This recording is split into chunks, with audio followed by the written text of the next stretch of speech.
Call now on Government Order of the Day number 2. National Animal Identification and Tracing Bill, second reading. Mr Speaker. Honourable David Carter. Mr Speaker, I move that the National Animal Identification and Tracing Bill 2011 be now read a second time. Mr Speaker, the bill was referred to the Primary Production Select Committee in December 2010. The committee received 16 submissions on the bill and heard 10 oral submissions. The committee has done a thorough job in examining the bill and called for some additional information from expert witnesses before recommending that the bill be passed with some amendments. I would like to thank the committee for its work and the notable cooperation from both sides of the House in reviewing this bill. I also take this opportunity, Mr Speaker, of acknowledging the previous government's work in approving the early development of the NATE initiative. Before I outline the amendments to the House, I would reiterate the need for this important bill. Agriculture is a key driver of our economic growth, and it is critical that we maintain our reputation as a world leader in the production of top quality animal products. To do this, we must improve the information we hold on livestock, including their life history and location, so that we can give assurance to our trade partners that New Zealand product is healthy and disease-free. Such information will also enable us to better manage biosecurity responses. The NATE scheme will support electronic recording of the locations of NATE animals, that is cattle and deer, people in charge of animals and the movement of animals between properties. NATE will reduce our reliance on paper-based systems when decisions are needed quickly, and together with other non-regulatory information can support improved productivity and on-farm management. The committee has recommended a change to the commencement date of the bill, with the scheme now unable to meet the original timeframe of November 2011. The new commencement date will give greater certainty to those who need to be ready for NATE, including farmers, sale yards and processors. Some flexibility needs to be built into the bill to support different start dates for various obligations for farmers and for other participants in the scheme. The amendment sets 1 July 2012 as the mandatory date for the tagging of cattle with NATE identification devices. Other obligations, such as registering specific location and movement details in the system, will become mandatory by no later than 1 November 2012. All obligations will apply to deer on 1 March 2013. Flexibility has been built into the legislation to bring these dates and provisions forward through an order in Council.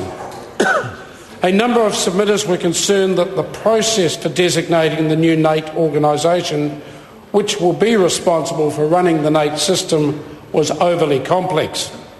They were also concerned that the process did not align with any merger of the functions of NATE and the Animal Health Board into a single organisation by around 2013.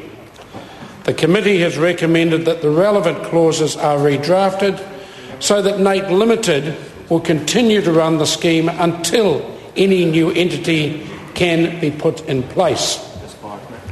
The bill has been amended to provide more detail on matters the Minister must be satisfied about before approving the appointment of the NATE organisation.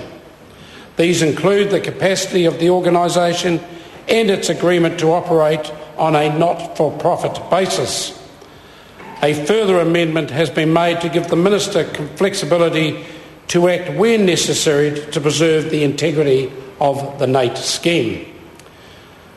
Sections of the bill have also been amended so that consultation carried out before the NATE bill's enactment will be valid for the purposes of the Act, recognising that much work around developing NATE has taken place prior to the bill being passed. The committee has also recommended that we reduce unnecessary compliance costs by removing Clause 32. That clause would require people moving a NAIT animal to make a statutory declaration as well as providing relevant information to the NAIT database. The committee felt that this additional compliance burden was unnecessary. Several submitters commented on Clause 46, which sets out who may apply for access to information in the NAIT database. The committee felt that it should be made clearer what groups of applicants may have access to what categories of data. Most submitters felt that if a person was given his or her consent to access their information, then the restrictions set out in the earlier draft could then be relaxed. It was also pointed out that levy-funded bodies need not be bound by separate rules from other body corporate. These changes will make the criteria clearer without compromising the very firm control on information sharing stipulated by the bill. The compliance and enforcement provisions of the bill have been rearranged at the committee's recommendation. Clause 10 has been rewritten to clarify that compliance and enforcement will be undertaken by the NAIT organisation in conjunction with the Crown. Another issue that raised comment was the inclusion of clauses cross-referenced from the Search and Surveillance Bill. These provisions were included in the NAIT Bill because the wider-ranging provisions of the Search and Surveillance Bill, when passed, will affect NAIT's operations. The related clauses have been included as a schedule to the bill to remove their dominating effect. A consequential amendment may be made later to align the two statutes.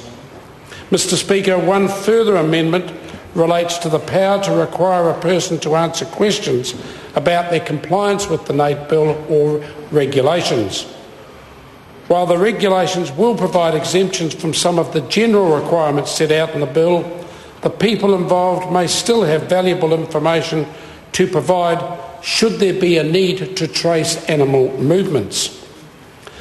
This clause has been redrafted to ensure that people who are exempted under the regulations are still required to provide the information if requested.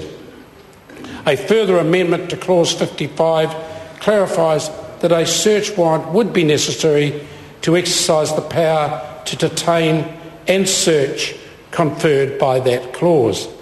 The final point I want to make, Mr. Speaker, and I take this opportunity of acknowledging in the House today the dedicated work of Mr. Ted Coates as Chairman of NAIT Limited.